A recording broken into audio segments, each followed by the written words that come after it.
bagaimana cara berintrospeksi di bulan ini, maka diturunkanlah oleh Nabi cara-cara berintrospeksi dengan 3 pendekatan utama. Ada 3 lafadznya, ini saya ajarkan yang paling ringan saja.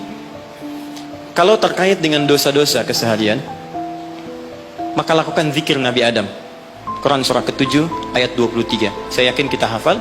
Rabbana zalamna anfusana wa illam taghfir lana wa tarhamna lanakunanna minal khasirin.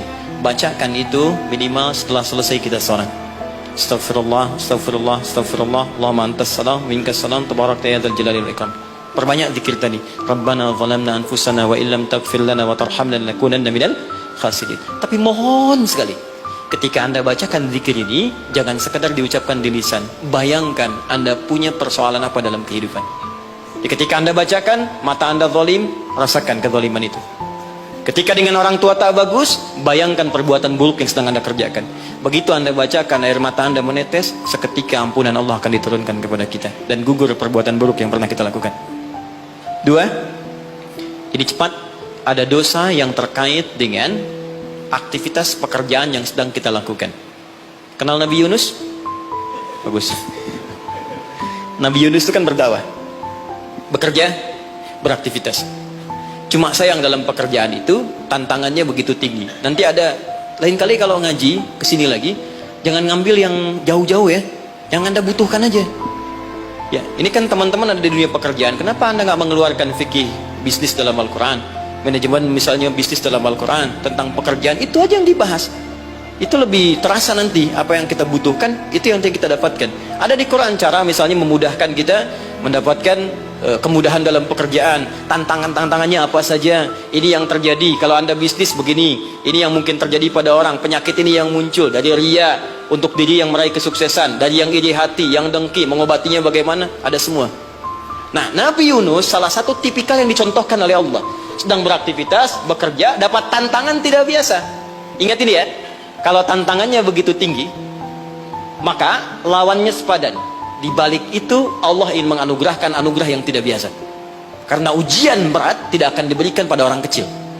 Ya, jadi kalau Pertamina misalnya sedang menghadapi ini sesuatu yang besar, tantangan besar, artinya di balik itu ada anugerah besar yang akan dihadapkan kepada Anda. Karena itu ingat baik-baik, dalam konteks ini Al-Quran mengatakan hanya orang-orang besar yang bisa melewati itu. Sekarang lihat baik-baik. Ketika Nabi Yunus alaihissalam ada dalam perut ikan paus itu, sempat terlintas dengan sifat kemanusiaannya. Kapan saya bisa keluar dari persoalan ini? Kapan Allah tolong saya? Itu fitrah kemanusiaannya. Tapi fitrah kenabiannya, karena beliau maksum, diluruskan oleh Allah. Jangan mengeluh. Ini jalan menuju kesuksesan. Bagian dari kebaikan yang mungkin kamu akan dapatkan. Lakukan zikir ini. Begitu diucapkan zikirnya, dikeluarkanlah dari kesulitan itu. Saya mau tanya sebentar. Tadi masuknya ke perut ikan apa?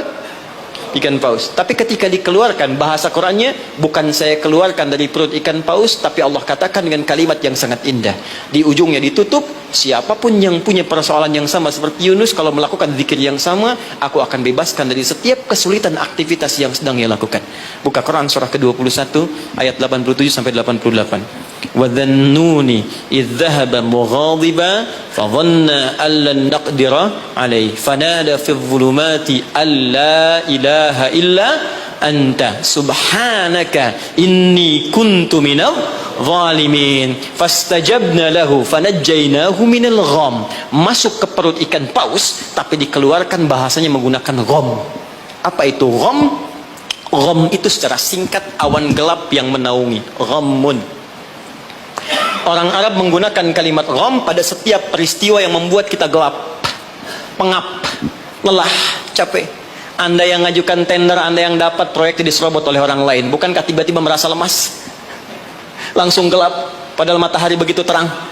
Jadi nggak enak makan, jadi lunglai, tiba-tiba stres. Ya, dirawat saja.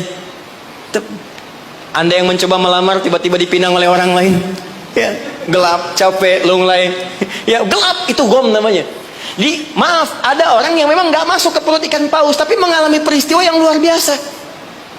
Tantangan besar, jahilin orang, oh, kok mesti saya? Tiba-tiba keluar di lisan, ya Allah kenapa saya? Saya tahajud, saya puasa juga, saya baca Quran juga ya Allah. Apa kurang saya? Kurang sabar. Ya, ternyata kadang-kadang terucap teman-teman sedang kerja, ya, bebannya begitu tinggi, udah gali-gali, udah tahajud, minyaknya nggak dapet, ya, atau tiba-tiba sudah dibilang nggak dapet terus diambil orang gitu. Apa yang harus dikerjakan? Itu pernah terjadi. Kata Allah, lakukan zikir Nabi Yunus alaihissalam. Ada yang salah dalam diri kita, yang ngatur zikir itu Allah. Jangan mengeluh.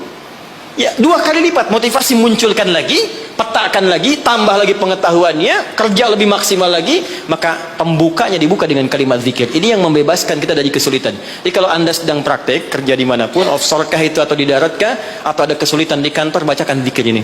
Ini bagian dari hal yang ketika kita bacakan bisa menghilangkan kesulitan yang kita sedang rasakan.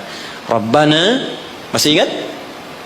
Wa nada fid dhulumati alla ilaha illa anta subhanaka inni kuntu minal zalimin. La ilaha illa anta subhanaka inni kuntu minal zalimin. Rutinkan zikir itu, terutama kalau mendapatkan kesulitan dalam pekerjaan-pekerjaan atau beraktivitas.